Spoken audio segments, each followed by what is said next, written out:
Subscribe now and press the bell icon. Hello friends, स्वागत है आप सभी का आपके अपने इस YouTube channel class with doctor Dharmendra Verma में। जी हाँ दोस्तों, आज हम पढ़ेंगे कक्षा 12वीं हिंदी अनिवार्य की पुस्तक सृजन का अध्याय 13। जी हाँ, पाठ 13 आज हम पढ़ेंगे सफल प्रजातंत्र के लिए आवश्यक बातें, डॉक्टर भीमराव अंबेडकर। बहुत अच्छा पाठ है। तो यहाँ पर मैं आपको बताना चाहूँगा कि इससे पहले 1 से लेकर 12 तक के पाठ हम पढ़ चुके हैं। उनके वीडियोज़ भी आपको चैनल पर अवेलेबल हो जाएंगे, तो उन्हें भी आप ज़रूर देखें। साथ ही व्याकरण के जो पाठ हैं उनकी भी हमने शुरुआत कर दी, तो व्याकरण का जो पाठ 1 है वो हम पढ़ा चुके हैं, तो उसे भी आप चैनल पर देख सकते हैं।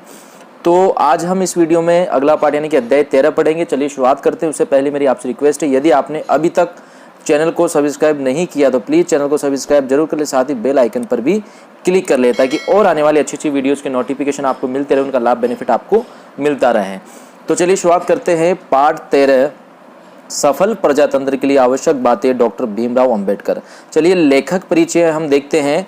देखिए, लेखक परिचय की बात करें तो डॉक्टर भीमराव अंबेडकर जी जो है, उनका जन्म हुआ सन 1891 ईस्वी, मृत्यु सन 1956 ईस्वी।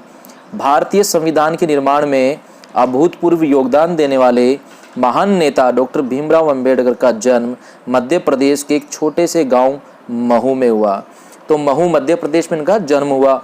आपके पिता का नाम रामजी मालोजी सकपाल और माता का नाम भीमा बाई था।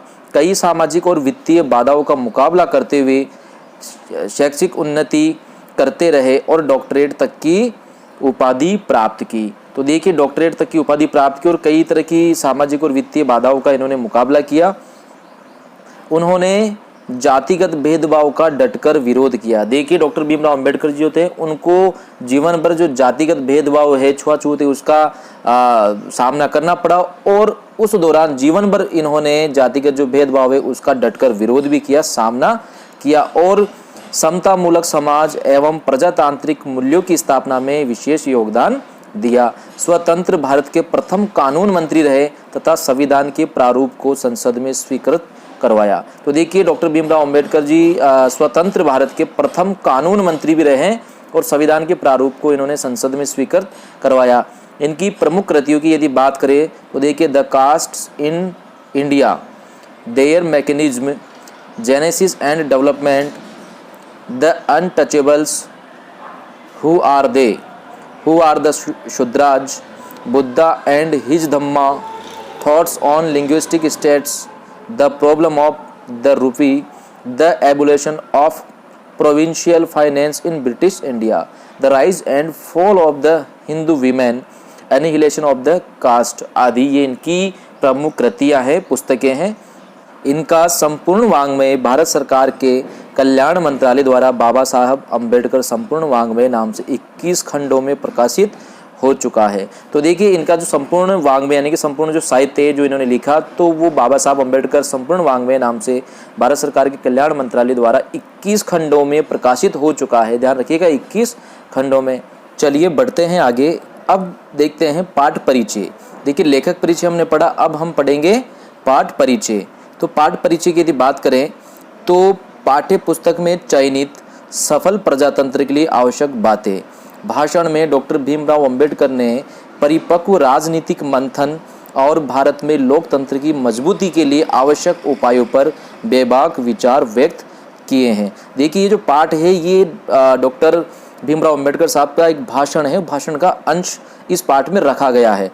प्रजातंत्र में चुनी हुई सरकार को जनता के प्रति जवाबदेह होना चाहिए तथा बहुमत को अल्पमत के प्रति अधिक संवेदनशील होने की जरूरत है। लेखक ने दूसरे देशों की स्वस्थ लोकतांत्रिक परंपराओं से प्रेरणा ग्रहण करने तथा भारत में विधायिकाओं में अधिक जवाबदेही व संयत चर्चा की आवश्यकता पर बल दिया है। डॉक्टर अंबेडकर द्वारा प्रजातंत्र की सफलता हेतु दिए गए सुझाव आज भी प्रासंगिक है, जरूरी है, अति आवश्यक है। तो देखिए, बहुत अच्छा पाठ है और सफल प्रजातंत्र के लिए कुछ आवश्यक बातें डॉक्टर भीमराव अंबेडकर साहब ने इस पाठ के द्वारा हमें बताया है। तो इसे अच्छे से आप पढ़ें, थोड़ा सा आप ध्यान पूरी तरह से अपना इस पाठ पर, इस चैप्टर पर रखें तो ये आपको आसानी से समझ में आ जाए। चलिए शुरुआत करते हैं। सफल प्रजातंत्र के लिए आवश्यक शर्तें। अब देखिए सफल प्रजातंत्र के लिए आवश्यक शर्तें कौन कौन सी है, तो उसका उत्तर हमें अब हम जो पढ़ रहे हैं उसमें देखने को मिलेगा। यह स्वीकृत मत है कि प्रजातांत्रिक शासन व्यवस्था में जो सत्तारूढ़ है उन्हें प्रत्येक 5वें वर्ष लोगों के पास जाना चाहिए और उनसे पूछना चाहिए कि क्या उनकी सम्मति में वे इस योग्य है कि उन्हें सत्तारूढ़ रहने दिया जाए, ताकि वे उनके हितों का संरक्षण कर सके, उनके सौभाग्य को बना सके। देखिए शासन व्यवस्था में जो सत्तारूढ़ का मतलब है जो सत्ता में है, जो शासन में है, ऐसे जो लोग हैं, जो नेता है, उन्हें प्रत्येक 5 वर्ष के दौरान, कितने वर्ष के दौरान, प्रत्येक 5 वर्ष के दौरान लोगों के पास जाना चाहिए, उनसे पूछना चाहिए कि जो उन्होंने काम किया है अब तक, जो जनता के लिए उन्होंने काम किया है, क्या उनका वो काम सही है, तो जो जनता है उनकी क्या सहमति है कि वो जो नेता हैं वो इस योग्य हैं कि उन्हें अब भी सत्तारूढ़ रहने दिया जाए, ताकि वे उनके हितों का, उनका जो लोग हैं, तो लोगों का जो कल्याण है, हित है, उनका संरक्षण कर सके, उनके सौभाग्य को बना सके और उनकी आरक्षा कर सके, यानी कि सुरक्षा कर सके। प्रजातंत्र का केवल इतने से ही संतोष नहीं होता कि प्रत्येक 5वें वर्ष सरकार की रोकथाम की जा सके और इस बीच के समय में कोई सरकार को कुछ भी न कह सके और ना ही सुन सके। प्रजातंत्र चाहता है कि न केवल 5 वर्ष की समाप्ति पर सरकार का निषेध किया जा सके, बल्कि ऐसी भी व्यवस्था होनी चाहिए कि सरकार के विरुद्ध किसी भी समय और तुरंत निषेधात्मक कार्रवाई की जा सके। देखिए कितनी अच्छी बात यहाँ पर डॉक्टर भीमराव अंबेडकर साहब ने कही है कि प्रजातंत्रवाद चाहता है, यानी कि जो सफल प्रजातंत्रवाद है, उसके अंतर्गत क्या होना चाहिए कि 5 वर्ष की समाप्ति पर केवल सरकार का निषेध नहीं किया जाए, बल्कि ऐसी व्यवस्था होनी चाहिए कि इस दौरान, यानी कि 5 वर्ष के दौरान भी, बीच में भी सरकार के विरुद्ध किसी भी समय जनता के द्वारा निषेधात्मक कार्रवाई की जा सके। अब यदि आपको मेरे कहने का आशय स्पष्ट हो, तो प्रजातंत्रवाद का मतलब है कि किसी भी आदमी को सदैव शासन करते रहने का अधिकार नहीं है। यह शासन करने का अधिकार लोगों की स्वेच्छा पर निर्भर करता है। उस अधिकार को लोकसभा भवन में ही चैलेंज किया जा सकता है। आप देख सकते हैं या आप देखें कि विरोधी पक्ष का होना कितना आवश्यक है। विरोधी पक्ष के होने का मतलब है कि सरकार हमेशा हथौड़े के नीचे रहती है। देखिए प्रश्न बनता है कि विरोधी पक्ष का होना कितना आवश्यक है, इस पाठ के आधार पर समझाइए। तो आप लिख सकते हैं कि विरोधी पक्ष के होने का मतलब बाबा साहब ने क्या बताया है, सरकार हमेशा हथौड़े के नीचे रहती है। जो लोग सरकारी पार्टी में नहीं हैं, उन लोगों की दृष्टि में भी प्रत्येक सरकारी कार्य का औचित्य सिद्ध होना चाहिए। भले ही वो सरकार में है या नहीं है, लेकिन उन लोगों की नज़र में भी प्रत्येक कार्य जो सरकार कर रही है, उनका कार्य का औचित्य सिद्ध होना चाहिए। दुर्भाग्यवश हमारे देश में नाना कारणों से, यानी कि अनेक कारणों से, मेरी सम्मति में प्रधान कारण सरकारी विज्ञापनों से मिलने वाली आय हो सकती है। सरकारी पक्ष का कहीं ज़्यादा प्रचार होता है, विरोधी पक्ष का बहुत कम होता है। बिल्कुल एकदम सही बात है कि जो विज्ञापन है, विज्ञापनों के कारण क्या होता है कि सरकारी जो पक्ष हैं, सरकार के अधीन जो है वो जो कोष है, यानी कि राजकोष है, वो रहता है। तो कहीं ना कहीं सरकारी जो पक्ष है उसका ज़्यादा प्रचार प्रसार होता है और विरोधी पक्ष का कम होता है। विरोधी पक्ष समाचार पत्रों के लिए किसी आय का साधन नहीं बन सकते। शासक दल के सदस्यों के भाषण से समाचार पत्रों के अंतिम पृष्ठों के भी अंत में कहीं जाकर जगह पाते हैं। मैं प्रजातंत्रवाद की आलोचना नहीं कर रहा हूँ। प्रजातंत्रवाद की सम्यक सफलता के लिए विरोधी पक्ष का होना एक अनिवार्य शर्त है। देखिए सफल प्रजातंत्र के लिए या सफल प्रजातंत्र की जो जरूरत है उसको पूरा करने के लिए पहली अनिवार्य शर्त क्या है, विरोधी पक्ष का होना। तो यहाँ पर आप लिख सकते हैं कि सफल प्रजातंत्र के लिए पहली जो अनिवार्य शर्त है वो है विरोधी पक्ष का होना। क्या आप जानते हैं कि इंग्लैंड में विरोधी पक्ष के लिए न केवल स्थान है, बल्कि विरोधी पक्ष के कार्य को चालू रखने के लिए विरोधी पक्ष के नेता को भी सरकारी खजाने से वेतन दिया जाता है। अब देखिए यहाँ पर प्रश्न ये बन सकता है कि इंग्लैंड में विरोधी पक्ष के लिए क्या क्या व्यवस्थाएं की जाती है, समझाइए। तो आप वो उत्तर यहाँ जो हम पढ़ रहे हैं उसे आप लिख सकते हैं कि इंग्लैंड में विरोधी पक्ष के लिए न केवल स्थान है बल्कि जो विरोधी पक्ष के जो कार्य हैं उनको चालू रखने के लिए भी विरोधी पक्ष के नेता को सरकारी खजाने से वेतन दिया जाता है। उसे एक सेक्रेटरी दिया जाता है, सेक्रेटरी यानी सचिव दिया जाता है, उसे कई सांकेतिक लेखक तथा दूसरे कर्मचारी भी दिए जाते हैं। लोकसभा भवन में उसके लिए पृथक यानी अलग से एक कमरा रहता है जिसमें वह अपना कार्य चलाता है। इसी प्रकार आप देखेंगे कि कनाडा में भी जिस प्रकार प्रधानमंत्री वेतन प्राप्त करता है उसी प्रकार विरोधी पक्ष का जो नेता है वो भी वेतन प्राप्त करता है। इन दोनों देशों के लोग सोचते हैं कि कोई ना कोई होना चाहिए जो सरकार की गलतियों की और भी अंगुली निर्देश कर सके। वे चाहते हैं कि सरकारी गलतियां बताने का कार्य सतत निरंतर होता रहना चाहिए, इसीलिए वे विरोधी पक्ष के नेता पर रुपया खर्च करना बेकार नहीं समझते हैं। तो देखिए प्रश्न यहाँ पर दो प्रश्न बनते हैं कि एक तो इंग्लैंड में विरोधी पक्ष के लिए क्या क्या व्यवस्थाएं हैं और साथ ही विरोधी पक्ष के नेताओं पर रुपया खर्च करना बेकार नहीं समझते कौन, विदेशी जो लोग हैं या फिर विदेशी जो हैं अन्य देशों के जो लोग हैं वो ऐसा क्यों। तो उस पर भी आप ये लिख सकते हैं क्योंकि उनकी सोच ऐसी होती है कि कोई ना कोई होना चाहिए जो सरकार की गलतियों पर उंगली उठा सके, उन्हें निर्देशित कर सके, और वे चाहते हैं कि सरकारी गलतियां बताने वाला आखिर कोई ना कोई रहना चाहिए और ये काम सतत यानी कि निरंतर होना चाहिए। इसलिए वे विरोधी पक्ष के नेता पर रुपया खर्च करना बेकार नहीं समझते हैं। चलिए बढ़ते हैं आगे। मैं समझता हूं कि एक तीसरी शर्त भी है। देखिए यहाँ पर दो शर्त हमने देख ली, आप थोड़ा सा इसको भी आप नोटिस करते हैं। पहली शर्त क्या थी, अनिवार्य शर्त जो प्रजातंत्रवादी उसकी सफलता के लिए विरोधी पक्ष का होना, पहली शर्त।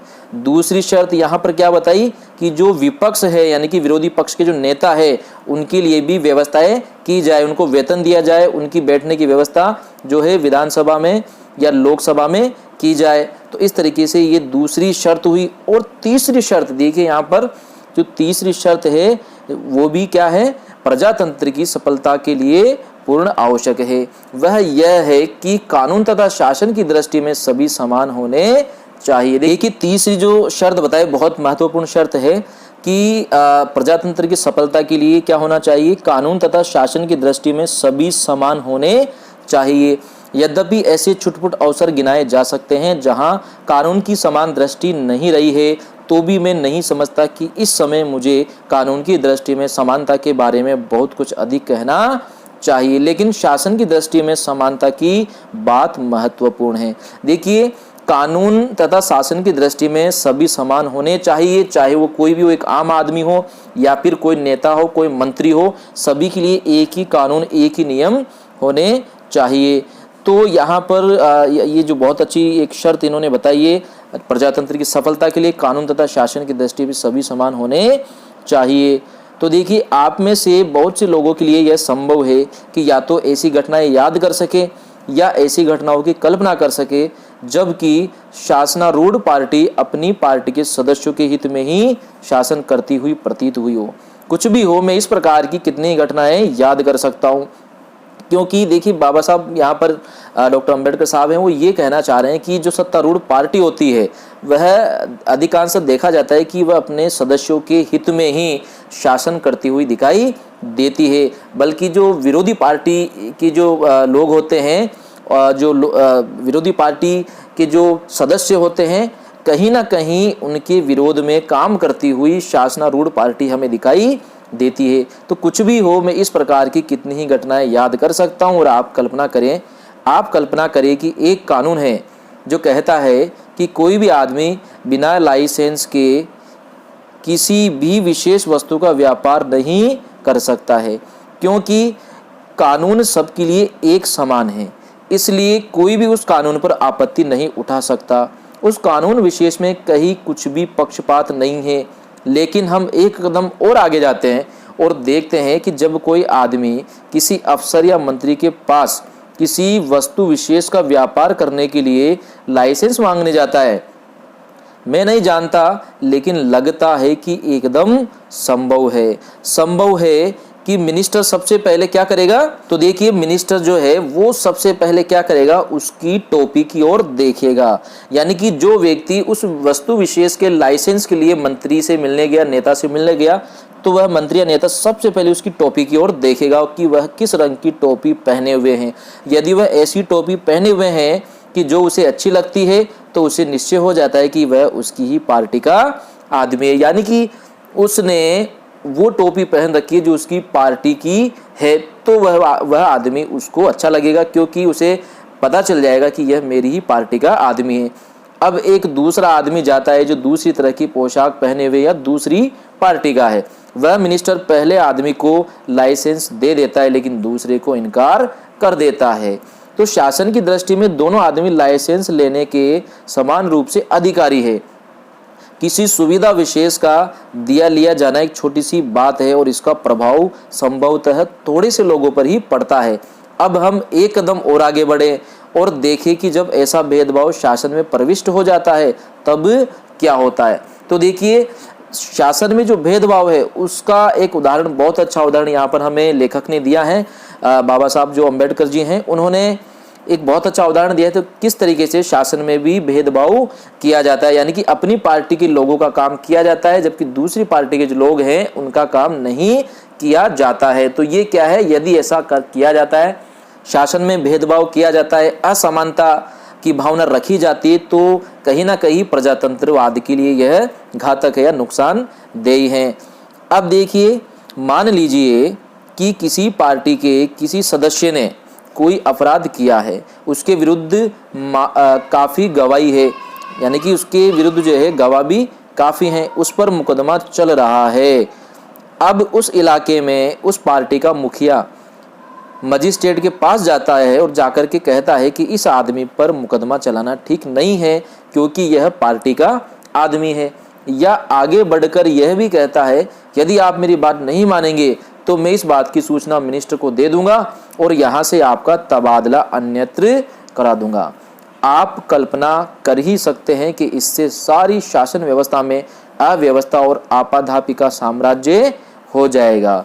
बिल्कुल देखिए कितना अच्छा उदाहरण दिया है कि कहीं ना कहीं जो व्यक्ति है वह अपनी पार्टी का भला चाहने के लिए, अपनी पार्टी के लोगों का भला चाहने के लिए, भले ही पार्टी का वह व्यक्ति चाहे कितना ही बड़ा गुंडा हो, अपराधी हो, उसने गलत काम किया हो, तो भी केवल उसकी पार्टी का होने के कारण ही क्या होगा, जैसा कि उदाहरण दिया गया है कि उस पर जो मुकदमा चलना था उस मुकदमे को नहीं चलने दिया जाता है। यानी कि जो पार्टी के जो लोग हैं, यानी कि जो नेता है, मंत्री है, तो वो मजिस्ट्रेट के पास जाते हैं और उस पर मुकदमा चलाने के लिए उसको रोकने की कोशिश करते हैं। तो कहीं ना कहीं जो प्रशासन है, जो अधिकारी है, उन पर दबाव बनाया जाता है, ट्रांसफर या तबादला के लिए उनको कहा जाता है।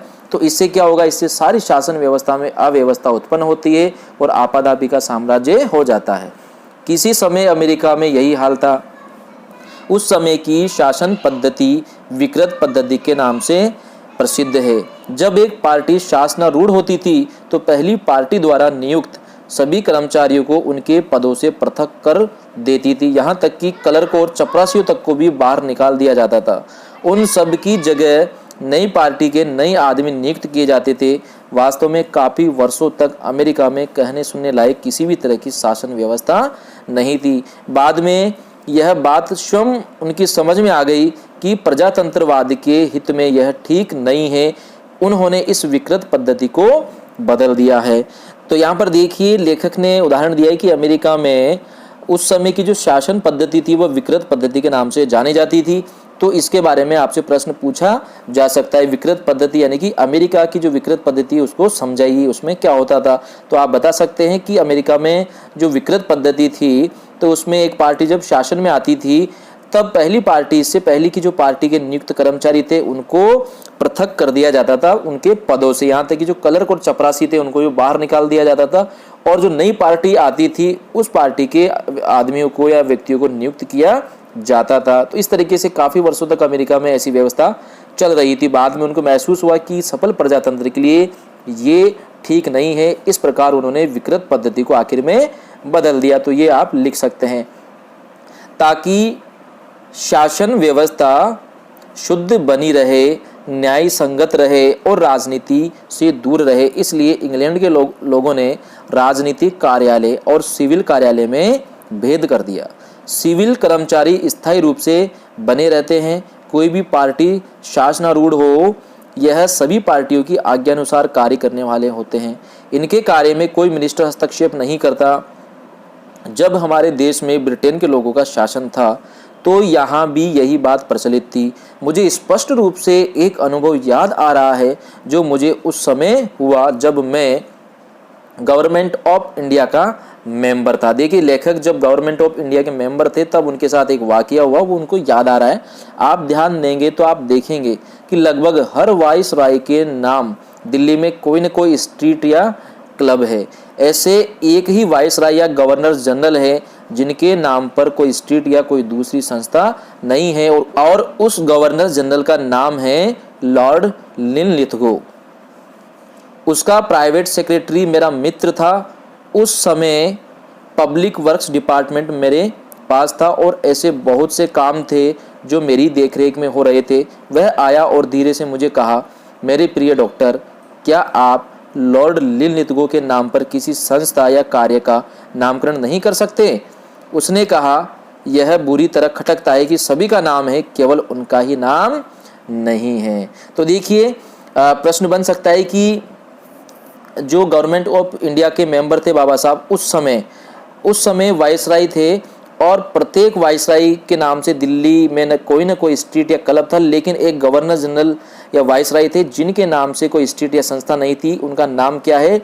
Lord Linlithgow. तो वो आए और उन्होंने बाबा साहब अम्बेडकर से कहा कि क्या मेरे नाम से भी कोई संस्था या कार्य का नामकरण नहीं कर सकते? तब डॉक्टर अम्बेडकर ने कहा कि मैं विचार करूंगा।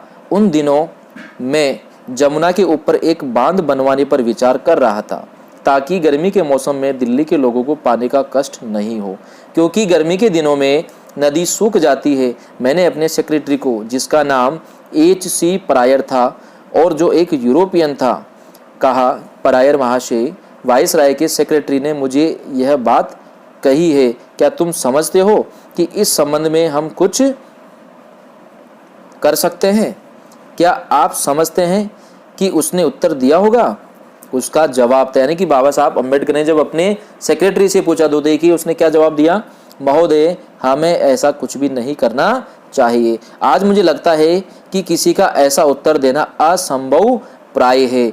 मिनिस्टर की इच्छा के प्रतिकूल किसी अफसर का कुछ कहना आज मुझे एकदम असंभव लगता है, लेकिन उन दिनों यह संभव था, क्योंकि ब्रिटेन की तरह हमने भी बुद्धिमत्तापूर्ण फैसला कर रखा था कि सरकार की शासन व्यवस्था में दखल नहीं देना चाहिए। तो देखिए, जब बाबा साहब अम्बेडकर ने अपने सेक्रेटरी से पूछा कि क्या हमें ऐसा करना चाहिए, तो उनके सेक्रेटरी ने क्या जवाब दिया कि हमें ऐसा कुछ भी नहीं करना चाहिए। तो यहाँ पर लेखक कह रहे हैं कि उस समय सेक्रेटरी ने, मेरे सचिव ने मुझे ऐसा करने के लिए मना किया, लेकिन मुझे नहीं लगता कि आज ऐसा हो सकता है, क्योंकि एक मिनिस्टर, एक मंत्री की इच्छा के प्रतिकूल आज कोई भी अफसर नहीं बोल सकता है। ऐसा लेखक को असंभव लगता है, लेकिन उन दिनों यह संभव था, क्योंकि ब्रिटेन की तरह हमने भी बुद्धिमत्तापूर्ण फैसला कर रखा था। वो फैसला क्या था कि सरकार की शासन व्यवस्था में दखल नहीं देना चाहिए। तो देखिए कितना अच्छा उदाहरण यहाँ पर लेखक ने दिया है। सरकार का काम है पॉलिसी या नीति तय कर देना, उसका यह काम नहीं कि शासन व्यवस्था में हस्तक्षेप करे या पक्षपात से काम ले। यह बात महत्वपूर्ण है। मुझे लगता है कि अब हम उस परंपरा से दूर हटते जा रहे हैं और कहीं ऐसा न हो कि हम इस मर्यादा का एकदम परित्याग कर दे। तो देखिए बहुत अच्छा उदाहरण यहाँ पर लेखक ने दिया, और वास्तव में आज के परिप्रेक्ष्य में यदि हम देखें तो ऐसा ही हो रहा है कि जो सरकार है वह शासन व्यवस्था में आज पूरी तरह हस्तक्षेप करती हुई हमें दिखाई देती है। इसलिए कहीं ना कहीं लेखक को ये डर था, इसीलिए उन्होंने ये बात अपने इस अंश में, इस भाषण में कही कि उन्हें लगता था कि हम उस परंपरा से दूर हटते जा रहे हैं और कहीं ऐसा नहीं हो कि हम आने वाले समय में इस मर्यादा का एकदम परित्याग कर दे। मेरे मत के अनुसार प्रजातंत्रवाद के सफल संचालन के लिए जो चौथी शर्त आवश्यक है वह है कि हम विधान संबंधी नैतिकता का पालन करें। देखिए 3 शर्त इसके पहले बता चुके, अब चौथी जो शर्त है प्रजातंत्र के सफलता के लिए वो है विधान संबंधी नैतिकता का पालन किया जाए या पालन करना। बहुत से लोगों के मन में विधान के लिए बड़ा उत्साह है। मैं उन लोगों में से हूँ जो वर्तमान विधान को एकदम फेंक देने के लिए तैयार हैं, कम से कम नए सिरे से इसकी रचना करने के लिए। लेकिन हम भूल जाते हैं कि हमारे विधान में कानूनी व्यवस्था तो है, लेकिन जिस चीज को हम विधान संबंधी नैतिकता कहते हैं उसका अस्थिपंजर मात्र है। इंग्लैंड में यह बात विधान की मर्यादा कहलाती है और लोगों को खेल के नियमों का पालन करना ही चाहिए। एक दो बातें जो इस समय मुझे याद आ रही है मैं आपको बताऊं। आपको याद होगा कि जब 13 अमेरिकी उपनिवेशों ने बगावत की तो उस समय उनका नेता वाशिंगटन था। यह कहने से कि वाशिंगटन उनका नेता था, अमेरिकी जीवन में तो उसका वास्तविक स्थान था, हमें स्पष्ट नहीं होता। वाशिंगटन उनका देवता था, वाशिंगटन उनका भगवान था। यदि आप उसका जीवन चरित्र और इतिहास पढ़े तो आपको मालूम होगा कि विधान की रचना होने पर वाशिंगटन ही अमेरिका के प्रथम प्रेसिडेंट चुने गए थे। जब उसकी अवधि समाप्त हो गई तो क्या हुआ? उसने दूसरी बार प्रेसिडेंट के पद के लिए खड़े होने से इनकार कर दिया। किसने? वाशिंगटन ने। मुझे इसमें कुछ भी संदेह नहीं है कि यदि वाशिंगटन 10 बार भी प्रेसिडेंट पद के लिए खड़ा हुआ होता तो वह हर बार सर्वसम्मति से निर्विरोध चुना जाता, लेकिन दूसरी बार उसने खड़ा होने से इनकार कर दिया। जब उससे इसका कारण पूछा गया तो उसका उत्तर था, प्रियवर, आप भूल गए हैं कि हमने इस विधान को किस उद्देश्य की पूर्ति के लिए बनाया है। हमने यह विधान इसलिए बनाया है कि हम कोई वंश परंपरागत राजा नहीं चाहते थे, हम कोई पैतृक शासन नहीं चाहते थे, हम कोई अनन्य शासक या डिक्टेटर भी नहीं चाहते थे। यदि इंग्लैंड के राजा की अधीनता त्याग कर आप लोग इस देश में आकर भी मुझको ही प्रतिवर्ष प्रति काल विभाग अपना प्रेसिडेंट बनाए रहने लगे, मेरी ही पूजा करने लगे, तो आपके सिद्धांतों का क्या होगा? जब आप मुझे ही इंग्लैंड के राजा का स्थानापन्न बना लेंगे, यानी कि इंग्लैंड के राजा की जगह मुझे ही आप स्थान दे देंगे, तब आप क्या कह सकते हैं कि आपने उसके अधिकार के प्रति विद्रोह किया है? उसने कहा, आपका मेरे प्रति जो विश्वास है, आपका मेरे प्रति जो विश्वास है, जो भक्ति भाव है, उसके कारण आप चाहे मुझ पर दूसरी बार प्रेसिडेंट बनने के लिए दबाव डालने पर मजबूर हो। लेकिन जब मैंने ही इस सिद्धांत का प्रतिपादन किया है कि हमें वंशानुगत शासन नहीं चाहिए, तो मुझे आपकी भक्ति भावना के वशीभूत होकर भी दूसरी बार खड़ा नहीं होना चाहिए। देखिए कितनी अच्छी बात वाशिंगटन ने कही है। जबकि वो चाहते तो कितनी ही बार 10 बार वो राष्ट्रपति बन सकते थे, प्रेसिडेंट बन सकते थे, लेकिन उन्होंने नैतिकता को अपनाया। जी हाँ, किसे अपनाया? नैतिकता को, जिसकी बात लेखक ने अभी पहले हमें कही, विधान संबंधी नैतिकता। तो देखिए यहाँ पर वाशिंगटन चाहते तो बारी बारी से प्रेसिडेंट बन सकते थे, लेकिन उन्होंने ऐसा नहीं किया और उन्होंने साफ शब्दों में मना कर दिया। अंत में लोगों ने उन्हें कम से कम एक ही बार और खड़े होने के लिए राजी कर लिया और उन्होंने मान लिया। लेकिन जब तीसरी बार वे फिर आग्रह करने लगे तो उसने दत्ता बता दिया, यानी कि उन्होंने मना कर दिया। तो देखिए इस बात से, इस उदाहरण से हमें सीखने की आवश्यकता है कि सफल प्रजातंत्रवाद के लिए क्या आवश्यक है? विधान संबंधी नैतिकता। देखिए विधान संबंधी जो नैतिकता है, यहाँ पर जैसा कि आप देख सकते हैं, जो लेखक हैं डॉक्टर अंबेडकर जी, उन्होंने चौथी शर्त ये बताई है सफल प्रजातंत्र के लिए कि विधान संबंधी नैतिकता का पालन किया जाए। यानी कि बारी बारी से आप ही नेता या प्रधानमंत्री या मुख्यमंत्री बनने के बजाय किसी और को भी स्थान देना चाहिए, किसी और को भी अवसर देना चाहिए। तो देखिए वॉशिंगटन ने ऐसा क्यों कहा? क्योंकि जैसा कि इस उदाहरण में हमने पढ़ा कि वॉशिंगटन जो राजाओं यानी कि जो वंशानुगत जो परंपरा थी उसका विरोध किया और विरोध करने के बाद ही वहां पर लोकतंत्र की स्थापना हुई। तब वॉशिंगटन को लगा कि मेरे बाद यानी कि अगर मेरे बाद किसी और को अवसर न दिया जाकर मुझे बनाया जाएगा तो कहीं ना कहीं ये तो वही बात हो गई कि वंशानुगत परंपरा सी चल पड़ेगी। तो कहीं ना कहीं एक नैतिकता, विधान संबंधी जो नैतिकता है उसका पालन यहाँ पर वॉशिंगटन ने किया, क्योंकि जिन बातों का विरोध, जिन जो नीति नियम थे उनका विरोध उन्होंने किया, वो नहीं चाहते थे कि उन्हीं की दोबारा शुरुआत हो सके। तो इस प्रकार से बहुत अच्छा उदाहरण यहाँ पर हमें मिलता है। चलिए बढ़ते हैं आगे। मैं आपको एक दूसरा उदाहरण दूं।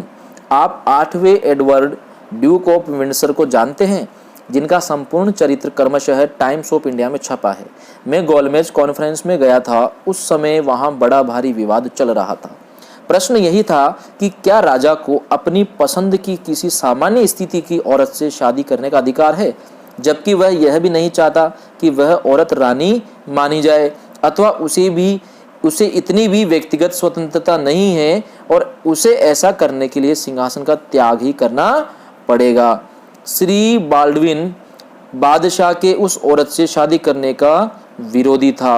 वह किसी तरह राजी नहीं हो सकता था। उसने कहा, यदि तुम मेरा कहना नहीं मानते तो तुम्हें राजगद्दी छोड़ देनी पड़ेगी।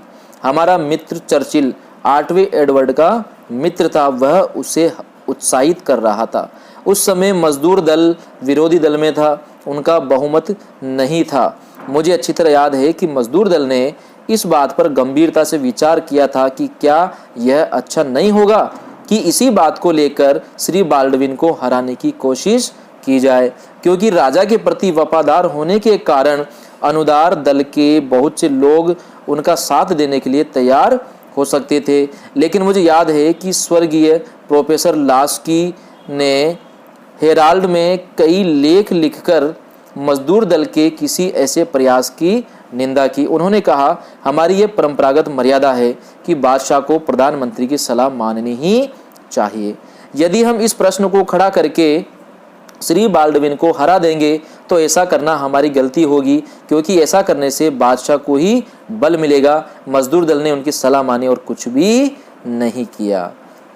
यदि आप अंग्रेजों का इतिहास पढ़ें तो आपको ऐसे बहुत से उदाहरण मिलेंगे जब दल विशेष के नेता किसी एक गलत बात को लेकर अपने विपक्षी दल को कमजोर कर सकते थे, लेकिन उन्होंने ऐसा नहीं किया, क्योंकि वे जानते थे कि इससे उनके विधान को नुकसान पहुंचेगा और प्रजातंत्र की हानि होगी। तो देखिए कितना अच्छा उदाहरण यहाँ पर लेखक ने दिया कि अंग्रेजों का इतिहास पढ़िए। इससे पहले वाला जो उदाहरण उन्होंने दिया, तो कहीं ना कहीं जो दल है यानी कि सामने वाला जो दल है, विरोधी दल है, वो चाहते तो जो सत्तारूढ़ दल है या फिर जो बादशाह है, तो उसके खिलाफ गलत प्रचार करके वे उसे पद से हटा सकते थे और स्वयं चुनाव जीत सकते थे, सत्ता हासिल कर सकते थे। लेकिन उन्होंने ऐसा नहीं किया, क्योंकि वो जानते थे कि इससे उनका जो विधान है, जो नीति नियम है, कानून है, उससे नुकसान पहुंचेगा और प्रजातंत्र की हानि होगी। तो कहीं ना कहीं प्रजातंत्र की हानि नहीं हो और विधान को नुकसान नहीं पहुंचे, इसलिए कई बार समझौते या फिर यूं कह सकते हैं कि जो विरोधी दल हैं उनको या फिर जो सत्तारूढ़ दल है उनको बात माननी पड़ती है और बात माननी चाहिए। प्रजातंत्र की सफलता के लिए एक और बात है जो अत्यंत आवश्यक है, और वह यह है कि अल्पमत पर बहुमत का अत्याचार नहीं हो। देखिए प्रजातंत्र की सफलता के लिए एक और जो शर्त है वो ये है, 5वीं शर्त यहाँ पर हमें लेखक ने बताई है कि अल्पमत पर बहुमत का अत्याचार नहीं होना चाहिए। देखिए अल्पमत का हमेशा यह विश्वास बना रहना चाहिए कि यद्यपि शासन की बागडोर बहुमत के हाथ में है तो भी अल्पमत को हानि नहीं पहुंच रही है और अल्पमत पर कोई अनुचित प्रहार नहीं किया जा रहा है। यह एक ऐसी बात है जिसका ब्रिटेन की पार्लियामेंट में बहुत ख्याल रखा जाता है। देखिए ब्रिटेन की पार्लियामेंट में इस बात का बहुत ख्याल रखा जाता है कि जो अल्पमत है उस पर किसी भी तरह का अत्याचार नहीं हो और साथ ही किसी भी तरह का भय उसमें नहीं होना चाहिए। तो प्रजातंत्र की सफलता के लिए 5वीं जो शर्त बताई है लेखक ने वो है अल्पमत पर बहुमत का अत्याचार नहीं हो, बल्कि अल्पमत के मन में भी जो विश्वास है वो बना रहना चाहिए। आप में से काफ़ी लोगों को इंग्लैंड के 1831 के चुनाव के परिणाम याद होंगे। उस समय श्री रैमजे मैकडोनाल्ड ने मजदूर दल से त्यागपत्र दे दिया था और एक राष्ट्रीय सरकार की स्थापना की थी। चुनाव आया तो जिस मजदूर दल के मैं समझता हूँ 150 सदस्य थे, 650 की कुल सदस्य संख्या में से केवल 50 ही रह गए थे। श्री बाल्डविन प्रधानमंत्री बने, तब मैं वहीं था, लेकिन मैंने एक बार भी कहीं यह नहीं सुना कि मजदूर दल के इन 50 जनों के अल्पमत ने, जो कि अनुदार दल के बहुमत की तुलना में बहुत ही अल्पमत था, कभी इस बात की शिकायत भी की हो कि उन्हें उनके बोलने के अधिकार से वंचित किया गया हो या विरोध करने का अवसर नहीं दिया गया अथवा प्रस्ताव उपस्थित करने की सुविधा नहीं दी गई हो।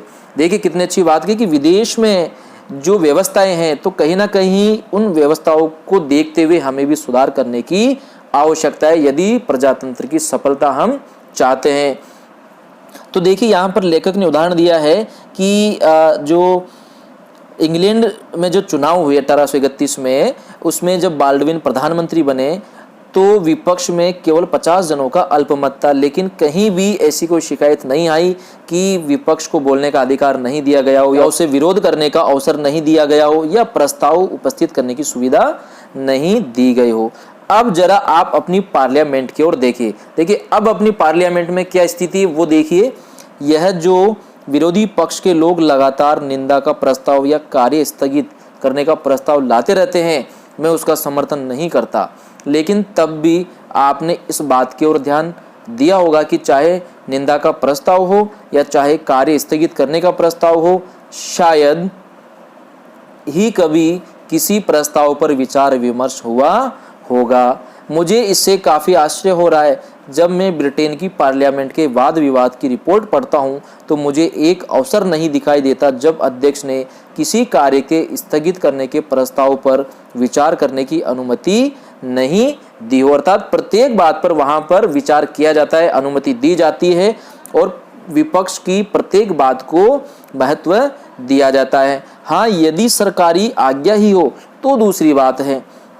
जब मैं बंबई विधानसभा का सदस्य था तो हमारे मित्रों में से कुछ, श्री मोरारजी, श्री मुंशी तथा खरे और कुछ दूसरे जो लोग थे वे सत्तारूढ़ थे, यानी कि शासन में थे। उन्होंने एक भी बार किसी काम रोको प्रस्ताव पर चर्चा नहीं होने दी। या तो हमारे मित्र श्री मावलंकर जो उस समय अध्यक्ष थे, स्पीकर थे, उसे विधान बाह्य कहकर सहायक हो जाते थे, या जैसा उन्होंने स्वीकार किया मिनिस्टर विरोध कर देते थे। आप जानते हैं कि जब एक मिनिस्टर विरोध कर देता है तब क्या करना होता है।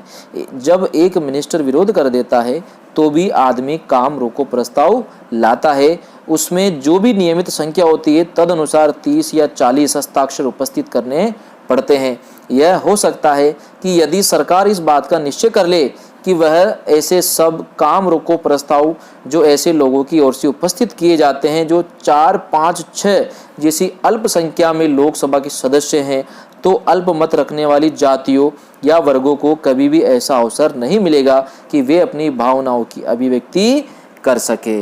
तो देखिए यहाँ पर कहने का तात्पर्य ऐसा है कि लोकसभा में या विधानसभा में जो अल्पमत हैं, यानी कि जो अल्पमत के नेता है, भले ही उनकी 4, 5, 6 जैसी संख्या हो, कम संख्या हो, लेकिन वो लोकसभा के सदस्य हैं, तो उनकी बात भी हमें माननी चाहिए। उनका जो प्रस्ताव है, उनकी जो बात है, उस पर हमें विचार करना चाहिए। स्पीकर को उनकी बातों पर भी ध्यान देना चाहिए, क्योंकि यदि हम ऐसा नहीं करेंगे, अल्पमत जिनका है, जिन पार्टियों का या जिन नेताओं का, उनकी बात पर, उनके प्रस्ताव पर ध्यान नहीं देंगे, तो अल्पमत रखने वाली जातियों या वर्गों का जो अवसर है, यानी कि उनको कभी भी दोबारा ऐसा अवसर नहीं मिल पाएगा ताकि वह अपनी भावनाओं को वहां अभिव्यक्त कर सके। अब इसका देखिए परिणाम क्या होता है। इसका परिणाम क्या होता है, इन अल्पमतों में इस प्रकार की विधान विरोधी भावना या विद्रोही की भावना पैदा होने लगती है। इसलिए आवश्यक है कि बहुमत ऐसा कोई काम नहीं करे जिससे अल्पमत के प्रति उसका निरंकुश व्यवहार कहा जा सके, क्योंकि जब अल्पमत की बात बहुमत वाले नहीं मानेंगे तब क्या होता है, अल्पमत के मन में विधान विरोधी या विद्रोही की भावना पैदा होने लगती है, जो कि कहीं ना कहीं प्रजातंत्र के लिए, सफल प्रजातंत्र के लिए गलत है। इसलिए बहुमत को ऐसा कोई काम नहीं करना चाहिए ताकि ऐसा लगे कि अल्पमत के प्रति उसका निरंकुश व्यवहार किया जा रहा है। मैं एक ही बात कहूँगा और उसके बाद अपना भाषण बंद कर दूंगा। मैं समझता हूँ कि प्रजातंत्र की सफलता के लिए यह आवश्यक है कि समाज नैतिक नियमों का पालन करे। देखिए, लोकतंत्र की सफलता के लिए, प्रजातंत्र की सफलता के लिए जो छठी शर्त बताई है, अनिवार्य शर्त बताई है लेखक ने, डॉक्टर भीमराव अंबेडकर जी ने, वो क्या है? समाज नैतिक नियमों का पालन करे। कुछ ऐसा हुआ है कि राजनीति शास्त्र के आचार्यों ने शायद प्रश्न के इस पहलू पर कभी विचार ही नहीं किया है। उनकी दृष्टि में नीति प्रायण होना एक बात है और राजनीति दूसरी। आप राजनीति सीख सकते हैं लेकिन नीति के विषय में कोरे अज्ञानी बने रह सकते हैं। मानो राजनीति बिना नीति के ही सफल हो सकती हो। मुझे तो यह एक आश्चर्य में डालने वाली स्थापना मालूम कर देती है। तो प्रजातंत्र में होता क्या है? हम एक स्वतंत्र सरकार में प्रजातंत्र की चर्चा प्रायः करते हैं। स्वतंत्र सरकार से हमारा क्या अभिप्राय होता है? इसका मतलब है कि जीवन की विशाल क्षेत्र में लोग बिना कानून के हस्तक्षेप करके अपना रोज का कारोबार चला सकते हैं, और यदि कानून बनाना पड़े तो कानून बनाने वाले का यह विश्वास है कि वह समाज विशेष इतना सदाचार प्रायण अवश्य होगा कि उसमें उस कानून का पालन हो सके। तो देखिए, स्वतंत्र सरकार से क्या अभिप्राय है? प्रश्न बन सकता है। लेखक के अनुसार स्वतंत्र सरकार से क्या अभिप्राय है? तो इसका उत्तर आप लिख सकते हैं कि जीवन के विशाल क्षेत्र में लोग बिना कानून के हस्तक्षेप के अपना रोज का कारोबार चला सकते हैं। यानी कि उनका जो कारोबार है, कार्य है, काम धंधा है, उसमें कानून का हस्तक्षेप नहीं होना चाहिए। यदि कानून बनाना भी पड़े तो कानून बनाने वाले को यह विश्वास होना चाहिए कि वह समाज विशेष इतना सदाचार प्रायण अवश्य होगा कि उस कानून का पालन अवश्य करेगा। जिस एक आदमी ने प्रजातंत्र के इस पहलू पर भी ध्यान दिया है वह, मैं समझता हूँ कि लास्की महाशय हैं। अपने एक ग्रंथ में उन्होंने स्पष्ट रूप से लिखा है, किसने? लास्की महाशय ने, कि प्रजातंत्र में यह मानकर चला जाता है कि समाज नीति प्रायण है। यदि समाज नीति प्रायण न हो तो प्रजातंत्रवाद टीका नहीं रह सकता, जैसा इस समय हमारे देश में हो रहा है। तो देखिए, प्रजातंत्र की सफलता के लिए क्या माना जाता है कि समाज जो है वह नीति प्रायण है। यदि समाज नीति प्रायण नहीं होगा तो प्रजातंत्र नहीं टिक सकता। अंतिम बात, मेरे मत के अनुसार जिसके बिना प्रजातंत्र का काम नहीं चल सकता वह है कि लोगों में सार्वजनिक अंतरात्मा हो। देखिए, बाबा साहब डॉक्टर भीमराव अंबेडकर जो इस पाठ के लेखक हैं, उन्होंने प्रजातंत्र की सफलता के लिए अंतिम जो अनिवार्य शर्त बताई है वो है लोगों में सार्वजनिक अंतरात्मा होनी चाहिए। अब देखिए, सार्वजनिक अंतरात्मा, इससे क्या अभिप्राय है? तो इसे आप अच्छे से समझे ताकि आप इसका जवाब दे सके। तो देखिए, लोगों में सार्वजनिक अंतरात्मा होनी चाहिए, इसमें कोई संदेह नहीं कि कुछ न कुछ अन्याय हर देश में होता है, लेकिन अन्याय की मात्रा समान नहीं है। कुछ देशों में अन्याय का प्रभाव बहुत अधिक है, कुछ ऐसे भी हैं जो अन्याय के बोझ से एकदम पीछे जा रहे हैं। बिना किसी कठिनाई के हम इंग्लैंड के यहूदियों की बात ले सकते हैं। इन लोगों को कुछ ऐसे अन्याय को सहन करना पड़ा है जिन्हें ईसाइयों को कभी सहन नहीं करना पड़ा। इसका परिणाम यह हुआ कि इस अन्याय के विरुद्ध केवल यहूदी लोगों को ही संघर्ष करना पड़ा। इंग्लैंड के ईसाइयों ने कभी उनकी मदद नहीं की, क्योंकि ईसाइयों को ऐसी जो भेदभाव है, जो अत्याचार है, उसका सामना कभी नहीं करना पड़ा। इसलिए यहूदियों को अकेले यानी कि स्वयं को ही इसका विरोध करना पड़ा। वास्तव में वे तो इसे पसंद करते थे। कौन? जो वहाँ के यानी कि इंग्लैंड के जो ईसाई थे, ईसाई इसे पसंद करते थे क्योंकि उनको कभी यह सहन नहीं करना पड़ा। वास्तविक बात तो यह है कि वह इस अन्याय को पसंद करते थे। इंग्लैंड के एक ही आदमी ने यहूदियों की सहायता की, वह आदमी था इंग्लैंड का बादशाह। यह बात असाधारण लगेगी, लेकिन इसका कारण भी असाधारण था। वह यह था, पुराने ईसाई कानून के अनुसार कोई यहूदी बच्चा अपने मृत पिता की जायदाद का उत्तराधिकारी नहीं हो सकता था। किसी और कारण से नहीं, केवल एक इसी कारण से कि वह क्या था, वह यहूदी था, ईसाई नहीं था। जो भी बची खुची संपत्ति हो, राज्य की ओर से उसका हकदार राजा होने के कारण वह संपत्ति राजा के अधिकार में चली जाती थी। राजा को यह सब अच्छा लगता था। वह प्रसन्न था जब किसी मृत यहूदी की संतान अपना प्रार्थना पत्र लिए राजा के पास पहुंचती थी, तो राजा उनके मृत पिता की जायदाद में से थोड़ा सा कुछ उनको दे देता था और शेष अपने पास रख लेता था। लेकिन जैसा मैंने कहा कि कभी किसी अंग्रेज ने यहूदियों की मदद नहीं की और यहूदियों को अपनी मुक्ति के लिए स्वयं संघर्ष करना पड़ा। तो सार्वजनिक अंतरात्मा के होने या नहीं होने का यह एक उदाहरण है। देखिए, अभी जो उदाहरण दिया, यह उदाहरण है सार्वजनिक अंतरात्मा के नहीं होने से संबंधित।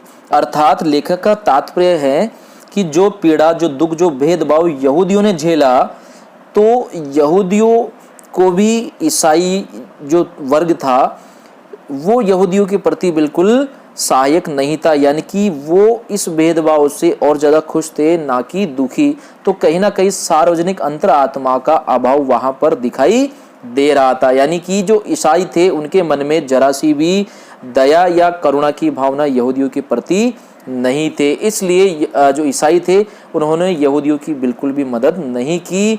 फलस्वरूप यहूदियों को अपनी मुक्ति के लिए संघर्ष स्वयं ही करना पड़ा। तो ये एक बहुत बड़ा उदाहरण है सार्वजनिक अंतरात्मा नहीं होने का। अर्थात हमें जो हम हैं वैसा ही सामने वाले को समझना चाहिए। अर्थात जो मुझ में है, जो ईश्वर का अंश, जो आत्मा, अंतरात्मा मेरे में है, वही सामने वाले में है। ऐसा सोचते हुए सभी के प्रति समता और समानता की जो भावना है वो हमारे अंदर होनी चाहिए।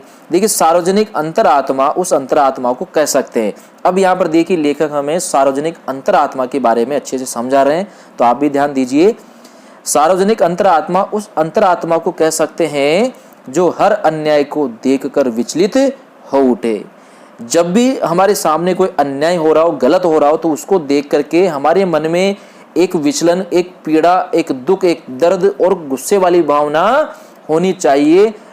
तब जाकर के हम कह सकते हैं कि हमारे अंदर सार्वजनिक अंतरात्मा है। वह इस बात की परवाह नहीं करती कि उस अन्याय का शिकार किसे होना पड़ रहा है। इसका मतलब हुआ कि चाहे उसे व्यक्तिगत रूप से उन अन्याय से कष्ट होता हो या नहीं होता हो, जो भी हो, उस अन्याय का भाजन हो, उसे उस अन्याय से मुक्ति दिलाने के लिए उसके कंधे से कंधा मिलाकर खड़ी हो जाती है। उसे कहा जाएगा सही मायने में सार्वजनिक अंतरात्मा। तो देखिए, सार्वजनिक अंतरात्मा से क्या अभिप्राय है, तो आप लिख सकते हैं कि जो हर अन्याय को, हर गलत को देख करके विचलित हो जाए और वह इस बात की परवाह नहीं करती कि अन्याय का शिकार किसे होना पड़ रहा है। जो अन्याय का शिकार हो रहा है, जिस पर अन्याय हो रहा है, वह मेरे से संबंधित है या नहीं है या कौन है, इसकी परवाह नहीं करता हुआ वह क्या करता है, उसका विरोध करता है। और साथ ही चाहे उसे व्यक्तिगत रूप से अन्याय से कष्ट होता हो या नहीं होता हो, फिर भी जो कोई भी हो, उस अन्याय का भाजन हो, उससे यानी कि उस अन्याय से मुक्ति दिलाने के लिए वह उस व्यक्ति के साथ कंधे से कंधा मिलाकर खड़ी हो जाती है। तो किसी के भी साथ यदि गलत हो रहा है, अन्याय हो रहा है, अत्याचार हो रहा है, तो उसे देखकर यदि हमारी आत्मा विचलित हो जाती है, तड़प उठती है और हमारा मन करता है कि हम इस अन्याय से मुक्ति दिलाने के लिए हमें प्रयास करना चाहिए, हमें भी संघर्ष यानी कि इसका साथ देना चाहिए। तो ऐसी अंतरात्मा ही सार्वजनिक अंतरात्मा कहलाती है।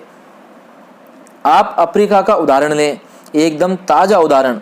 वहां जो लोग कष्ट पा रहे हैं वे भारतीय हैं क्या? नहीं है। श्वेत चमड़ी वालों को कुछ असुविधा नहीं है, तो भी रेवरेंड स्कॉट, जो स्वयं श्वेत चमड़ी वाला है, इस अन्याय के विरुद्ध अपनी पूरी ताकत खर्च कर रहा है। देखिए, अफ्रीका का उदाहरण दिया है कि वहां पर जो काले लोग हैं, काले लोगों के ऊपर अत्याचार कौन कर रहे हैं? श्वेत चमड़ी यानी कि गोरे लोग। तो ऐसा करने से जो श्वेत चमड़ी वाले लोग हैं, जो गोरे लोग हैं, उनको किसी भी तरह की दिक्कत नहीं हो रही है। लेकिन फिर भी वहाँ पर जो रेवरेंड कास्ट स्कॉट जो व्यक्ति हैं, वो स्वयं श्वेत चमड़ी अर्थात गोरा व्यक्ति है। इसके बावजूद भी जब काले व्यक्तियों पर अन्याय किया जा रहा है तो उस अन्याय के विरुद्ध वह अपनी पूरी ताकत खर्च कर रहा है। तो देखिए, जो रेवरेंड स्कॉट है वो स्वयं श्वेत चमड़े का होते हुए भी, यानी कि स्वयं गोरा होते हुए भी अपने ही जो गोरे लोग हैं उनका विरोध कर रहे हैं, क्योंकि वो जो गोरे लोग हैं वो काले लोगों पर अन्याय कर रहे हैं, अत्याचार कर रहे हैं, उनके साथ नस्लीय भेदभाव कर रहे हैं। तो कहीं ना कहीं रेवरेंड स्कॉट है, इसकी जो अंतरात्मा है वो सार्वजनिक अंतरात्मा है, उसके मन में एक दुख है, पीड़ा है कि जो भी हो रहा है ये गलत हो रहा है। ऐसा सोच करके अन्याय के विरुद्ध वह अपनी पूरी ताकत खर्च कर रहा है।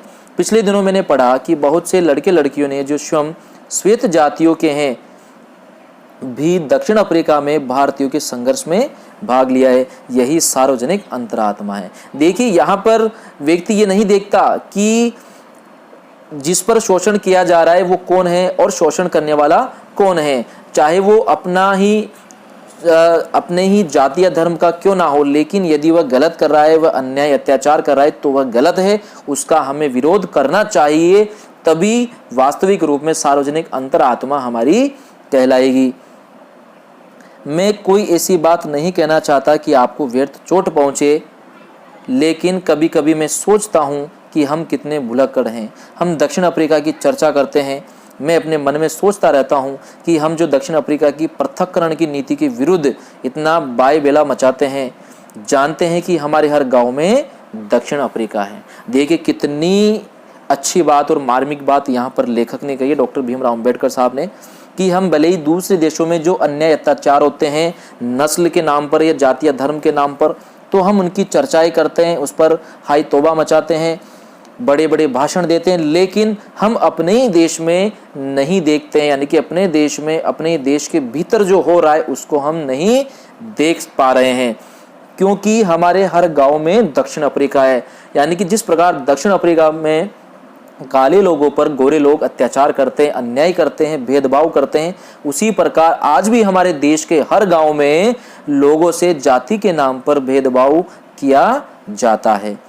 वह वहाँ है, हमें केवल जाकर उसे देखने की जरूरत है। हर गांव में दक्षिण अफ्रीका है, लेकिन तब भी मैंने शायद ही किसी को देखा हो जो स्वयं दलित वर्ग का नहीं हो, लेकिन तब भी दलित वर्ग का पक्ष लेकर के खड़ा हो। देखिए, एक प्रश्न यहाँ पर लेखक ने उठाया है कि हमने इंग्लैंड का उदाहरण देखा, अफ्रीका का उदाहरण देखा, तो वहाँ पर काले लोगों पर गोरे लोग अन्याय अत्याचार करते हैं, फिर भी जो गोरे लोग हैं, जो समझदार है, जिनकी आत्मा सार्वजनिक है, सार्वजनिक अंतरात्मा है, वे लोग उन काले लोगों पर जो अन्याय अत्याचार हो रहा है उसका विरोध करते हैं। भले ही विरोध करने वाले उनके ही अपने लोग हो, लेकिन फिर भी वो विरोध करते हैं, क्योंकि कहीं ना कहीं वो अन्याय अत्याचार गलत है। तो सार्वजनिक अंतरात्मा के अंतर्गत यही होता है कि कहीं भी अन्याय और अत्याचार दिखे, हमें उसका विरोध करना चाहिए। लेकिन बड़े दुख की बात है, लेखक एक प्रश्न यहाँ पर उठाते हैं कि इस देश में, यानी कि हमारे देश में प्रत्येक गांव दक्षिण अफ्रीका है, अर्थात यहाँ पर प्रत्येक गांव में जाति के नाम पर जो दलित वर्ग है, जो लोग हैं, उनसे भेदभाव किया जाता है, छुआछूत की जाती है। लेकिन शायद ही आज तक मैंने देखा हो कि कोई ऐसा व्यक्ति जो दलित वर्ग का नहीं हो और वह दलित वर्ग के पक्ष में खड़ा हो, यानी कि दलित वर्ग के ऊपर जो अन्याय अत्याचार हो रहा है उसका उन्होंने विरोध किया हो। ऐसे व्यक्ति या ऐसे लोग दिखाई नहीं देते हैं अपने देश में। तो यहाँ पर लेखक कहते हैं क्यों, अर्थात ये जो प्रश्न उन्होंने उठाया कि शायद ही मैंने कभी देखा हो जो स्वयं दलित वर्ग का व्यक्ति नहीं हो और दलित वर्ग का पक्ष लेकर के खड़ा हो। ऐसा क्यों? क्योंकि यहाँ सार्वजनिक अंतरात्मा नहीं है। यदि यही होता रहा तो हम अपने में और अपने भारत में ही कैदी बने रहेंगे। अल्पमत वाले जो इस अन्याय के तले पिस रहे हैं, बहुमत वालों से कभी किसी प्रकार की सहायता प्राप्त नहीं करेंगे जिससे वे इस अन्याय से मुक्त हो सकेंगे। इन सब से भी विद्रोह की भावना बढ़ती है, जिससे फिर प्रजातंत्रवाद को खतरा पैदा हो जाता है। तो देखिए, लेखक यहाँ पर कह रहे हैं कि आज भी हमारे भारत में ऐसा क्यों हो रहा है कि जो दलित वर्ग पर अन्याय अत्याचार होता है उसके पक्ष में कोई भी जो स्वर्ण वर्ग है या उच्च जाति के जो वर्ग हैं तो वो उनके पक्ष में आकर के खड़े हो जाए। ऐसा क्यों नहीं हो रहा है? क्योंकि यहाँ सार्वजनिक अंतरात्मा नहीं है। यदि ये ऐसा होता रहा तो क्या होगा? इस देश का बुरा हाल होगा, क्योंकि जो अल्पमत वाले हैं वो इस अन्याय के तले पीछे जा रहे हैं और बहुमत वाले कभी भी ऐसे उनकी मदद नहीं कर पाएंगे। जिससे क्या होगा? जिससे जो अल्पमत वाले हैं, जिन पर अन्याय अत्याचार किया जा रहा है, उनके मन में विद्रोह की भावना बढ़ेगी। और यदि ऐसा होता है तो देश का जो प्रजातंत्र है, प्रजातंत्रवाद है, उसके लिए खतरा पैदा हो जाएगा। तो कहीं ना कहीं हमें आवश्यकता है कि प्रत्येक व्यक्ति में आज सार्वजनिक अंतरात्मा का निवास होना चाहिए।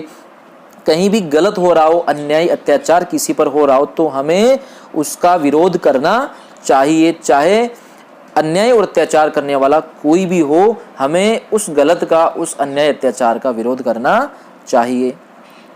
मैंने जो कुछ कहा वह कोई ऐसे पिटे पिटाए स्थिर सिद्धांत नहीं है जिनका किसी राजनीति शास्त्रज्ञ ने आविष्कार किया हो। भिन्न भिन्न देशों के राजनीतिक इतिहासों का अध्ययन करने से मेरे अपने मन पर जो संस्कार पड़ा, यह सब उसी का चित्र मात्र है। तो देखिए, लेखक कहने कि यह कोई पिटे पिटाए यानी कि रटे रटाए सिद्धांत नहीं है, या फिर मैंने कहीं कोई आविष्कार किया हो, ऐसा भी नहीं है। बल्कि ये सब क्या है? अलग अलग देशों के जो राजनीतिक इतिहास है उनका अध्ययन मैंने किया, और अध्ययन करने पर जो संस्कार, जो भावनाएं मेरे मन में पैदा हुई, ये सब उसी का चित्र मात्र है। मेरा विश्वास है कि प्रजातंत्र को बनाए रखने के लिए ये अत्यंत आवश्यक शर्तें हैं। तो देखिए, लेखक ने इस पाठ में हमें बताया कि प्रजातंत्र को बनाए रखने के लिए, प्रजातंत्र की सफलता के लिए आवश्यक शर्तें कौन कौन सी है। तो 7 आवश्यक शर्तें यहाँ पर लेखक ने हमें बताई, तो उन्हें आप अच्छे से समझ लें, अच्छे से याद कर लें, क्योंकि प्रश्न ऐसे बन सकता है कि लेखक ने सफल प्रजातंत्र को बनाए रखने के लिए या प्रजातंत्र की सफलता के लिए कौन कौन सी आवश्यक शर्तें बताई है, उनको आप विस्तार से लिखें, समझाएं। तो इस तरीके से ये पाठ है, इसे आप अच्छे से समझने का प्रयास करें। और यहाँ पर मैं कहना चाहूँगा, यदि आपको कहीं कोई दिक्कत हो तो आप इस वीडियो को दोबारा देखें। फिर भी यदि आपको कोई समस्या है तो आप मुझे कमेंट्स बॉक्स में कमेंट्स करके सवाल पूछ सकते हैं। और बहुत ही अच्छा ये पाठ है, तो उम्मीद करता हूँ आपको अच्छा लगा होगा। अच्छा लगा तो प्लीज़ लाइक और शेयर कीजिएगा, चैनल को सब्सक्राइब करना मत भूलिएगा। आज के लिए इतना ही काफ़ी है। मिलते हैं अगले वीडियो में अगले पाठ के साथ। तब तक के लिए धन्यवाद, शुक्रिया।